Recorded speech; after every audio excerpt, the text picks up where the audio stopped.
요즘 저 공식적으로 당뇨 나은 거 인정하고 영상으로 보여드리려고 정리하고 있는데요. 시간이 좀 걸려서 간단한 거 먼저 알려드리려고 오늘 영상 준비했습니다. 췌장을 살리는 음식이 갖춰야 할 조건은 두 가지입니다. 첫 번째, 췌장에 무리를 주지 않을 것. 두 번째, 췌장을 보호하는 유효 성분이 들어있을 것. 이런 측면에서 제가 자주 먹었던 첫 번째 음식이 바로 두부인데요. 심지어 두부 액체형인 두유는 2형 당뇨인의 염증 인자를 떨어뜨리고 혈압의 콜레스테롤까지 모두 떨어뜨립니다. 물론 달달한 배지밀 아닌 거 아시죠? 시중에 파는 모든 음료수는 중단하시고 음료수 같은 거 먹어야 할 때는 설탕 없는 매일 두유 99.9 드시면 됩니다. 오늘은 두부뿐 아니라 여러분들이 스스로 냉장고에 있는 음식 중에 골라서 드실 수 있도록 뜸들이지 않고 바로 방법 알려드리도록 하겠습니다. 췌장은 크게 두 가지 작업을 하는데요. 췌장이 하는 일을 알아야 뭘 드실지 여러분들 스스로 찾을 수 있습니다. 첫 번째는 소화효소를 분비하는 소화 작업이고요. 두 번째는 인슐린과 글루카곤을 분비하는 혈당 조절 작업입니다. 그럼 이 두 가지 작업에 해가 되는 행동과 도움이 되는 행동을 파악하고 해가 되는 행동은 줄이고 도움되는 행동은 높이면 제가 알려드리는 것 말고도 스스로 해결할 수 있겠죠. 먼저 첫 번째로 소화 작업에서 췌장 안 지치게 하려면 소화 잘 안 되는 거 덜 드시면 됩니다. 그런데 이게 여러분들 각자 위장 사정에 따라 다 다르죠. 물론 공통적으로 사람을 가리지 않고 췌장에 무리를 주는 음식도 있습니다. 그게 바로 기름기가 많은 음식입니다. 탄수화물이나 단백질은 위와 장에서 순차적으로 소화가 되지만 지방은 거의 대부분 장에서 췌장에 의해 소화가 이루어집니다. 그래서 지방을 소화할 때는 한 번에 다량의 소화효소를 분비시켜야 하기에 췌장에 가하는 부담이 단백질이나 탄수화물에 비해 큰 편입니다. 그리고 기름진 음식을 먹어도 소화가 잘 되는 분들이더라도 분명 췌장이 많은 양의 에너지를 지방을 분해하는 데 사용하고 있으니 소화가 잘 되는 분들이더라도 장기적으로 볼 때 50대가 넘었다면 지방기가 가득한 육류는 슬슬 줄이시는 것이 좋습니다. 삼겹살보다는 목살, 목살보다는 보쌈. 아셨죠? 그리고 고기를 드실 때 채소를 함께 섭취하는 것도 식이섬유 효과로 인해 췌장 건강에 도움이 됩니다. 기름기 많은 육류를 제외하고 특별히 어떤 특정 음식을 꼽기에는 췌장에 무리를 주는 음식은 개인의 위장 상태에 따라 천차만별입니다. 예를 들어 누군가는 현미밥을 먹었을 때 소화가 잘 되는데 어떤 분들은 현미밥 먹으면 소화가 잘 안 됩니다. 이런 경우 현미밥이 췌장에 무리를 가하는 음식이란 말이에요. 각자가 이런 건 다 알고 계시니 췌장에 무리 주는 소화가 잘 안 되는 음식을 스스로 줄이시면 좋습니다. 만약 어떤 음식을 먹더라도 소화가 다 잘 안 된다. 그럼 소화제라도 드시면서 일단 소화 기능을 정상화시키는 것이 첫 번째라는 것도 잊지 마시고요.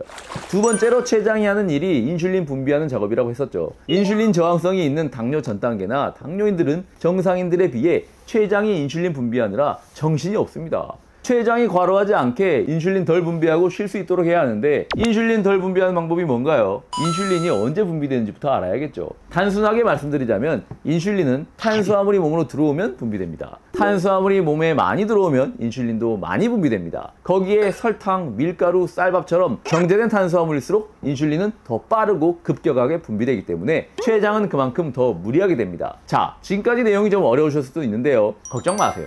지금까지 이야기 하나도 이해가 안 가시더라도 지금 화면에 나온 내용만 딱 기억하시면 됩니다. 그리고 뒷부분에 한꺼번에 제가 한 장으로 정리할 수 있도록 화면 띄워드릴 거니까요. 걱정 마시고 편안하게 보세요. 자, 지금까지 췌장이 하는 일 두 가지, 소화와 인슐린 분비, 그리고 췌장에 무리가 가는 방법 두 가지, 소화가 잘 안 되는 음식 먹기, 그리고 혈당 급격하게 높이는 음식 먹기, 이거 두 가지 하지 말아야 할 행동 알려드렸고요. 이제는 어떻게 하면 췌장이 할 일을 도와서 췌장이 덜 지칠 수 있는지 알려드리겠습니다. 먹는 것으로 보조하는 방법이 있고 하는 것으로 보조하는 방법이 있는데요. 먼저 먹는 것으로 알려드릴 것은 아까와 반대로 소화가 잘 되고 혈당을 많이 높이지 않는 음식을 먹는 것입니다. 첫 번째로 두부가 있고요. 두부는 두부의 전신인 콩보다도 소화가 잘 되는 음식입니다. 소화시키는데 문제가 없어 췌장에 무리를 가하지도 않고 혈당도 높이지 않으며 두부 속 이소플라본이 염증성 사이토카인의 과다 분비를 조절하며 전신적인 면역 기능에 긍정적인 역할을 수행하면서 당연히 췌장에서 발생한 염증에 도움이 되겠죠. 이런 방식으로 음식을 몇 가지 더 추천드리자면 두 번째로 버섯이 있습니다. 혈당을 높이지 않고 소화도 잘 되면서 버섯에 풍부한 베타글루칸이나 셀레늄, 비타민 D가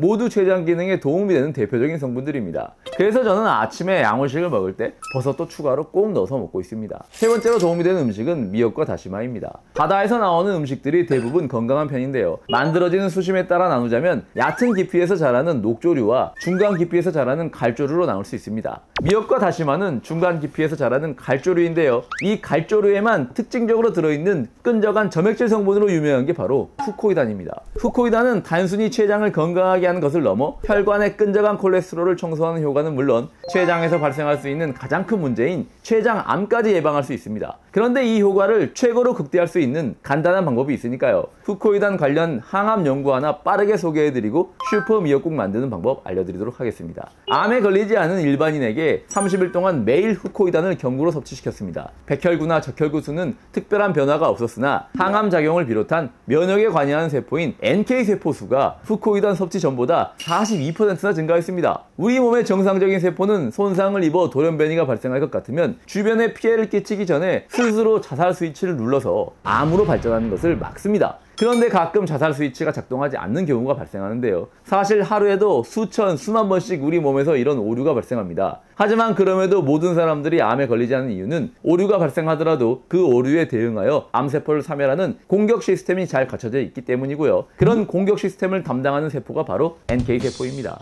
암세포가 만들어져 증식하려다가도 NK세포가 이를 발견하면 암세포에 딱 달라붙어서 단백질 분해 요소를 암세포에 주입해 녹여서 암세포를 죽이거나 수분을 주입해서 암세포를 팽창시켜서 파괴시킵니다. 그런데 여기서 또 중요한 것이 있습니다. 당나라 군대라고 들어보셨죠? 군인 수가 많긴 한데 군기가 빠진 군대를 당나라 군대라고 하잖아요. 단순히 NK세포 수가 많은 것은 당나라 군대라 전투력 증강에 큰 의미가 없고 NK세포가 얼마나 활발하게 활동하느냐가 중요하고요. 실제로 암 환자와 일반인의 NK세포 활성을 비교했을 때 암 환자는 NK세포의 활성이 크게 줄어들어 있더라는 연구 결과도 있었습니다. 그런데 후코이단이 NK세포 활성을 늘린다고 했죠. 그럼 빨리 후코이단 먹어야겠네 라는 생각도 드시겠지만 조금 눈여겨봐야 할 내용이 있습니다. 이 실험 역시 후코이단을 가지고 NK세포 활성을 테스트한 또 다른 실험인데요. 이 실험의 결과는 좀 특이한 것이 성별에 따라서도 활성도가 달랐습니다. 여성의 경우 NK세포 활성도가 올라가지 않은 것은 아닌데 조금 미미한 결과가 나왔고요. 남성의 경우 유독 높게 NK세포의 활성도가 올라갔습니다. 남성의 경우 약 8주 섭취했을 때 대조군으로 가짜약을 섭취한 그룹과의 격차가 가장 컸었습니다. 이런 실험 결과를 보고 유추해보자면 남성분들의 경우 미역이나 다시마를 더 열심히 섭취해야겠다는 생각 드시죠? 항암은 물론 염증을 억제하여 췌장 기능을 살려줄 수 있는 후코이단을 보충하시려면 미역, 다시마 같은 갈조를 잘 챙겨 드시는 거 잊지 마세요.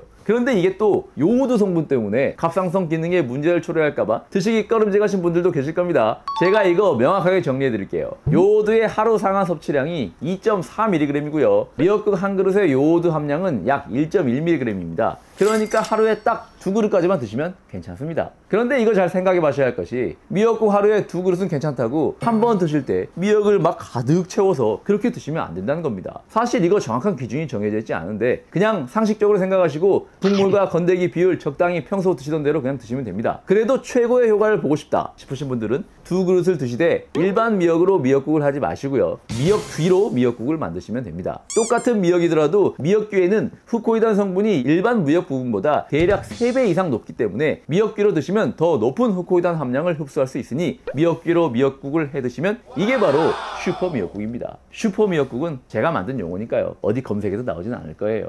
여기까지가 먹어서 췌장을 되살리는 방법이었고요. 하면서 되살리는 건 정말 간단합니다. 소화 부담을 줄이고 혈당을 덜 높이는 것이 곧 췌장을 살리는 방법이라고 제가 했었죠. 이걸 동시에 하는 것이 바로 식사를 천천히 드시고 또 적게 드시고 또 드시고 나왔으면 사용하는 겁니다. 이건 제가 MBC 방송에 나갔을 때도 했던 말입니다. 정말 중요한 기본 원리니까요. 꼭 지키시면 좋겠습니다. 오늘 내용 정리해서 한 장으로 보여드릴게요. 이거 화면 저장해서 친구분들께 공유해주세요. 친구분들이 좋아하실 거예요. 췌장을 되살리려면 먼저 해야 할 것. 적게 먹고 천천히 먹고 먹고 나서 혈당 쓰기. 먹는 것으로는 먼저 줄여야 할 것으로 소화 잘 안 되는 음식, 혈당 급격하게 올리는 음식, 늘려야 할 것으로는 소화 잘 되면서도 혈당도 덜 올리고 췌장 염증 완화에도 도움이 되는 음식들. 예를 들어 두부, 버섯, 미역이 있었습니다. 이것 이외에도 저 조건들만 잘 갖추면 냉장고에서 먹을 것들이 무궁무진합니다. 여러분들이 떠올리신 재료가 있다면 댓글로 남겨주세요. 좋은 재료라 생각되면 다른 갑오징어 분들이 추천을 박아서 우수 댓글로 선정되면 다른 분들도 보실 수 있습니다. 여러분들의 재능을 함께 나눠서 우리 모두 건강해지면 좋잖아요.